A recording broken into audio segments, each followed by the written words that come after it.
play my toy a little bit, Pastor. Let's see. Here we go.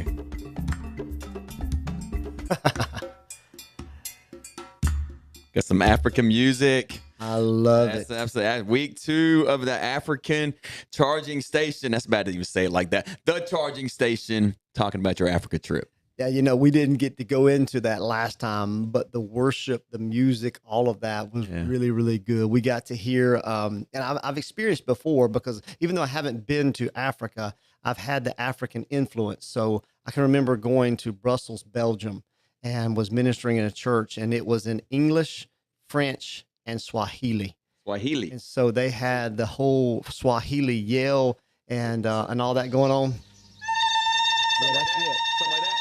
That is it. And even in the worship that they had, yeah. Even in the worship that we experienced in Zambia, to hear that, it was just incredible for them to get into worship. I've heard that before on movies. I've heard that yelling stuff. But as we were preparing, getting things ready to put on our cool little board we've got here, it says it's a cry of despair. Is that right? Well, for them in worship, it is just a cry out. It is a display of worship. So they do that during worship. Oh yeah, yes, part of the worship experience, and it's just beautiful to hear it and to hear their singing. We had choirs that would come in, the individual choirs, whether it would be the young people, the women, or just different ones, and they would all present a song.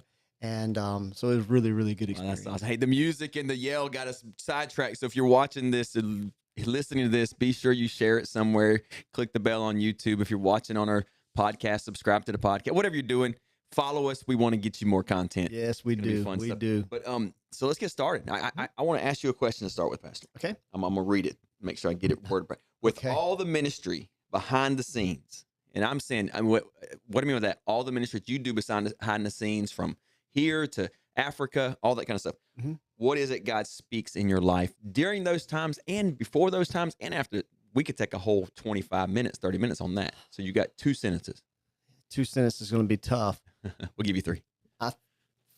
To answer the question, it is always good to get away from the environment that you're in so that God can speak to you in fresh and new ways. And in Africa, I had personal encounter with the Lord that I needed for my own personal life. And it was needed and refreshing. Yeah. So you're okay. See, I didn't know the direction I was going to go with that. So you're actually talking about disconnecting from, I won't say reality, because it's still reality. Even when you're disconnecting, you're still there. Disconnecting from the ministry so you can charge yourself. I guess if you're asking behind the scenes, we'll just get personal with it. A lot of times when I have traveled in the past, I travel with people, and I'm very cognitive of the budget. I'm very aware of the money. And so I often share a room with someone else. We just got back from Mexico earlier in 2022. We shared a room because I don't want to spend unnecessary monies. But in this one, it was so inexpensive at the chalet that we were staying in that it was maybe $15 more for me to stay by myself. And so everybody wanted to stay by themselves. So that's what I did. Now, other nights I was gone, I did share a room with other people, but oh man, it was incredible for me because there was no television in the room. There was no distractions. And so I was able to concentrate on what the Lord was speaking to me, and my quiet time and personal time with him was enhanced. And that was a blessing. And let me just mention that because you said back to reality, because of technology, I was never out of contact with people. So the whole time I was gone, I was on the phone. I was answering emails, dealing with situations, things that were coming up. You guys had it, but there was still work and ministry that went on here. And so that's always the case. And so very rarely do I ever experience a time when that doesn't take place, but it was good to just get reconnected with God. And I think that everyone should go on a short-term mission trip somewhere outside of their environment. Yeah. Because it gives that opportunity for you to see life from a different perspective. Yeah, it's different. So getting into today's talk, we'll call it talk, conversation we're having, and we're letting them join us. Yeah. The field director, you mentioned a name to me at one point in time. The field director of is that for the the country Yeah, Africa. that is for the whole Peter entire Thomas. Peter Thomas. continent. Peter Thomas, and I've over the years being involved with world missions and different avenues, I've heard the name come up many times, and but for 43 years, him and his wife have dedicated themselves to what God is doing in Africa, and he is from Germany. And but just felt the call of God. Him and his wife both. She started out doing medical missions, and they had a child while they were there. And she's actually running. Her and her husband are actually running the facilities at the lodge. But he is the overseer, so to speak, of the entire continent. But to hear the stories, we had a South African bonfire is what they call it. They grill everything on an open fire outside, and so you just sit around. It was a beautiful, beautiful experience. And so, we don't often get this because I don't normally get these questions about what goes on behind the scenes. But when you're there, you do what they do. And so we were sitting across, looking up at the sky, and it is where you can see the Southern Cross. It's the constellation that you can see that is the Southern Cross, and you can only see it in the Southern Hemisphere. And Marcus asked me, when you flush the toilet, does it spin the opposite direction? It did look different to me, but I didn't put that together. And if I would have took a video of it. Man, But, come on. but yeah, so I missed that one completely. But we set out, and one night, and this is ministry. We're sitting out one night, and he is telling his story about what God has done over 43 years. To see the miracles, literal miracles that they have seen God's hand working in. And it's not always been easy, but they've remained faithful. And when you're away from your home and you're away from what's comfortable to you and you're struggling and you're fighting, but they remained faithful to what was going on. And now in Zambia, they're at a place that God is doing a work of healing. Yeah. And what there is an accelerated anointing that is upon them. So God is taking the years that they had struggled, and he's accelerating what he's doing right now. And it is just, it's this man influenced my life within the short amount of time. There was a kingdom connection that was made during that time because I could feel his spirit and I could feel what God was doing. There's just so much humility. And I'm grateful to be part of a movement like the Church of God, to where we have leaders such as Dr. Peter Thomas that is doing a great work. So 43 years away from home, serving the Lord in a different capacity. So and you mentioned his daughter? His daughter's daughter and there now. son-in-law. His son-in-law's there now, and his wife. They have children? No, So they no don't. grandchildren yet? Okay. No. I'm just trying to get a picture of his family. I hope that's okay. Yeah, no, it's cool because on the compound there, the compound was built by Germans, and there are German shepherds that are there to guard. And so at night they release them, so to speak, and they come around. It's great to be with them, but that's their responsibility, is to actually guard what's going on in the compound. Yeah, wow. I picture Helen. I don't know if that meant Helen, Georgia. Yeah. That's what when you say German. So is that kind of what it looked like? Yeah. I saw No, some not at all. pictures. No. Oh, But come on, man. yeah, that was pretty cool. There's no mountains, anyways. All right, so yeah, so that's good. So during your downtime, you guys had some downtime here and there, Mhm. sure, throughout the trip. What are some things that you did? Like where did you go? What did you eat? Did you see any cool stuff? What did you do?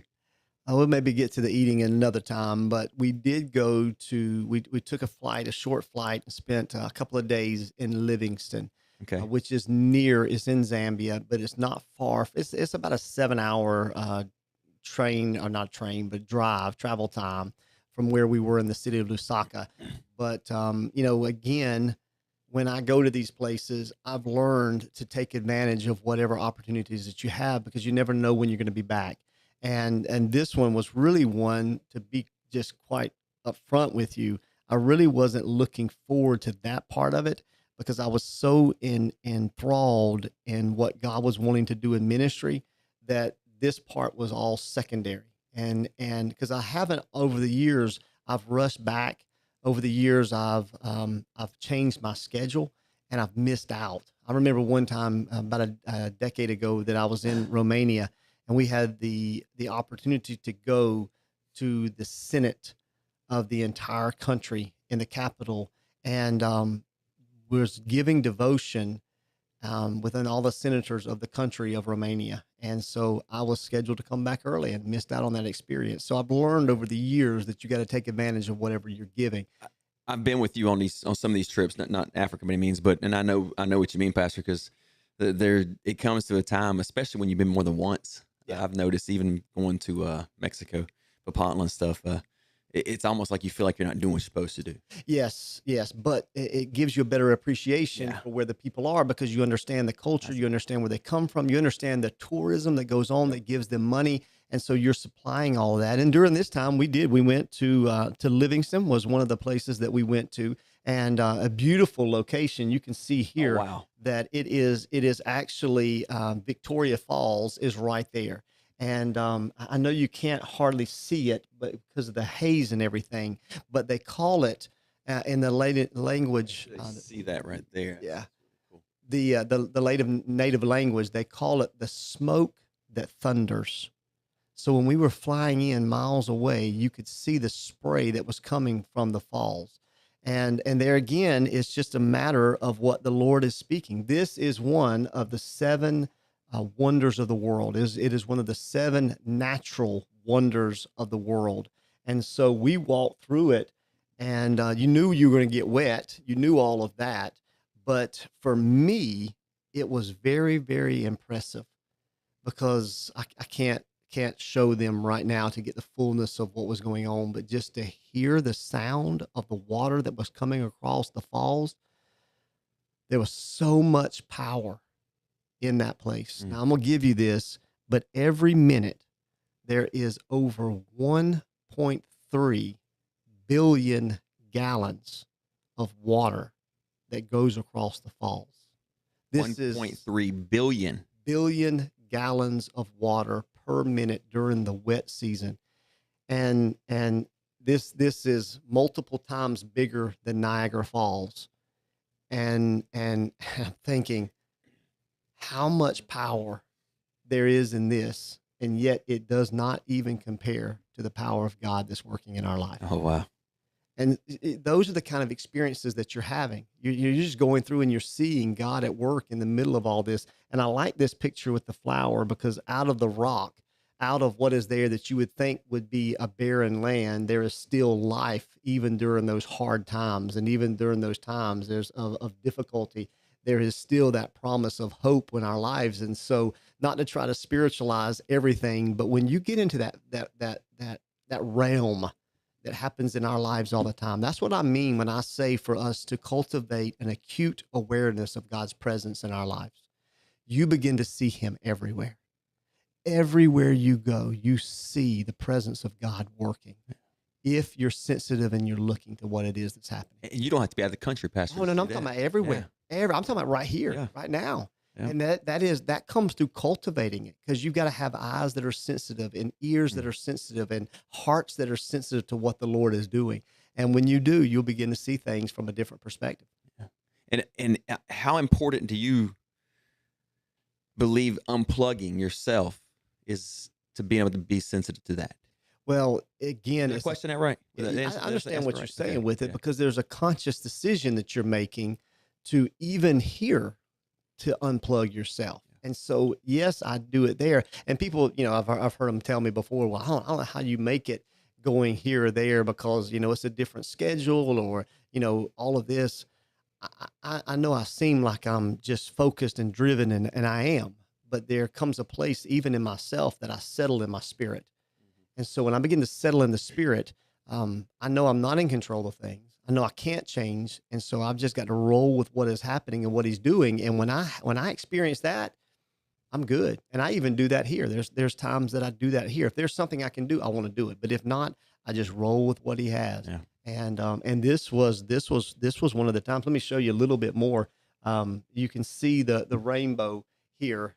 There is a continual rainbow that comes over when you see this. Now, what is interesting was we didn't get to experience this, but at night, under a full moon, they have something that they call a moonbow, and you can see the rainbow at night. Wow. And so it is just again God's is the promise that God has that he says, even though there's 1.3 billion gallons of water that's flooding over the Zambezi River, I'm not going to flood the earth again by a flood. And so you're Man, reminded of those truths, and then you see the rock, the steady rock that is there, but yet there's still life, and there's still a tree that's growing in the middle of all of that. that looks black and white to me. Is that, did you do something to the picture? Or It is is that no, I didn't do anything to the picture. It's just the grain of going through okay? the spray. Okay. It was really interesting. Let me just tell you this one story, but and I'm sure you're getting some other questions together for me. But as we were walking at the beginning of the river, before the falls went down, there was these shards of glass and stone that was stuck up everywhere in the ground. And the guide said, "Well, what are these all about?" And it was to keep the elephants out of the water, because if the elephants went into the river, even for a drink, then there's the potential for them to be washed away. Okay. As heavy as they are, they could be washed away in the water. Wow. And so they built these little areas to where they couldn't step over the stones and the sharp glass to get through, because obviously it would hurt them, but it kept them safe. Man, that's pretty cool. That's cool. And if you're watching this, you see me. I've just now seen these pictures for myself, just so you know. Okay, so that's why I'm like I'm into this myself. Who is this dude? That's Dr. Livingston. David Livingston. David Livingston. Yeah, Is that right? yeah, it is. It is right. Okay. And we talked about this a little bit earlier, that Dr. Livingston, I presume, and there was a excuse me, a search committee that was sent out to find him. Okay. Because he was missing, and they couldn't find him. And when they finally found him, somebody said, Go ahead. You're good. "Dr. Livingston, I presume." Actually, that didn't happen in real life. It looks good in the movies and all of that, but they did find they sent somebody else to find him, because he had been gone for so long. And so while I'm there is a city that's named after him. Okay. He was the first European to lay eyes on Victoria Falls, which was named after the Queen Victoria. But he had a significant influence for the gospel of Jesus Christ in that area. See him holding a Bible upside down, for that matter, right? Yeah, I noticed that as Yeah, well. yeah. So a statue of him, and there's statues everywhere, because he made a difference. And Pastor Bob, I just got to tell you and our audience that's listening, as I began to do some research about him, what I discovered was he considered himself a failure.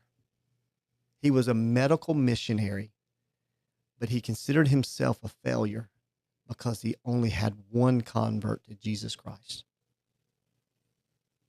But yet, it was a chief leader in the area. But yet today, we're talking about Livingston, a city that's named after him, even though at the time he didn't think that he was doing anything of significance, and it felt like a failure. And matter of fact, he wanted to get out of the London Missionary Society, because he didn't see himself worthy of the title. But yet, the influence there that continues. And I mean, it won't take you long to catch the connection. I'm with that, already seeing it. because I think it's the same thing in our own spiritual lives. We don't feel like we're doing anything. Absolutely. Wow.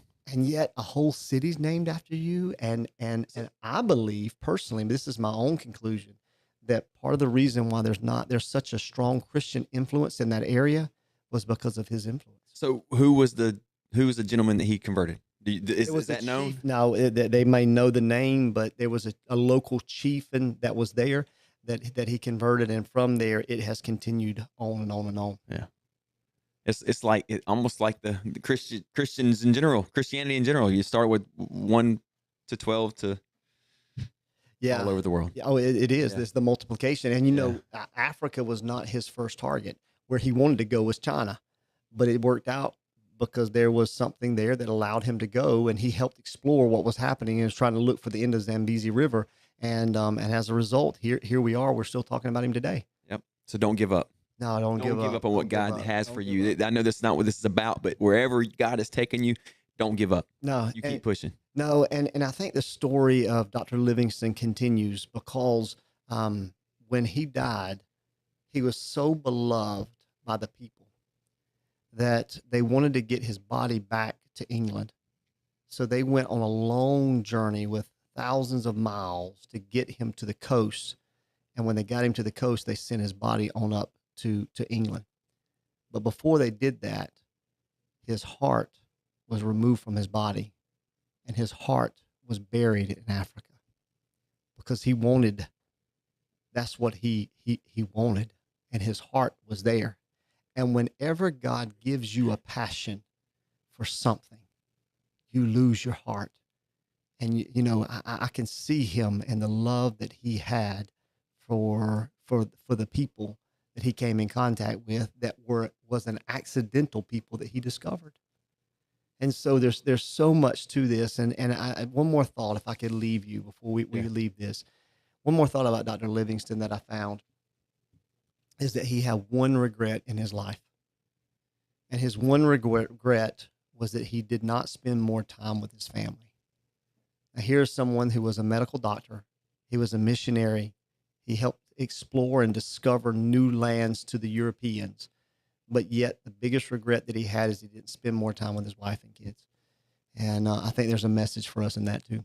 Man, I like you said accidental. I know we're definitely getting down on time, but accidental.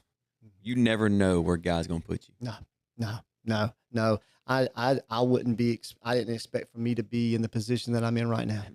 Me either. And but I'm so grateful for it. And God has a plan for all of our lives, and He has a promise over our lives, every single one of us. And there's something beautiful that God wants to do, and in all of us. And I want to emphasize this because as the church, as Bay Harbor, we are called to be a light shining forth.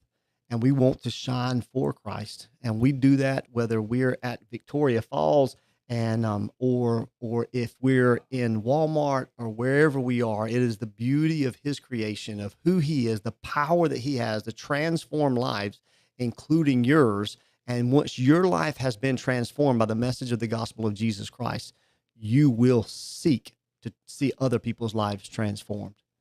The smoke that thunders is where this is, with the sunset over the Zambezi River. You take that picture? That was yours? Wow. Beautiful. Yeah. All right, we got to end this. I feel the Lord moving right now, Pastor. I really do. I got one question for you before we leave. Okay. You've been talking about disconnecting. Mm-hmm. Now, you're here more than you're gone. Yep. Okay. So how do you quickly, I got to tell you quickly because you can't get deep. One thing, two things you do to disconnect while you're here in the United States, here in Brunswick, serving the church here? Oh, that's a deep question. And I have to intentionally tell myself it is, and that's okay. This is what I like. I have to tell myself that it's okay to let things go so that I can be present where I need to be. So if that means that I can't follow through with a phone call right now or even today, and it might be tomorrow, I've learned to let things go in a reasonable amount of time so I can concentrate on what I need to concentrate on. And a lot of times for me, that is first of all, the presence of the Lord in my life, and second of all, my family. Yeah. And let them know how valuable they are to me. We're going to ask that question on another one of these because I want to know more. I want specific. What do you do to unplug? We'll get there next time. Okay. Hey, thank you for joining us. We look forward to seeing you again soon, man. We love you guys.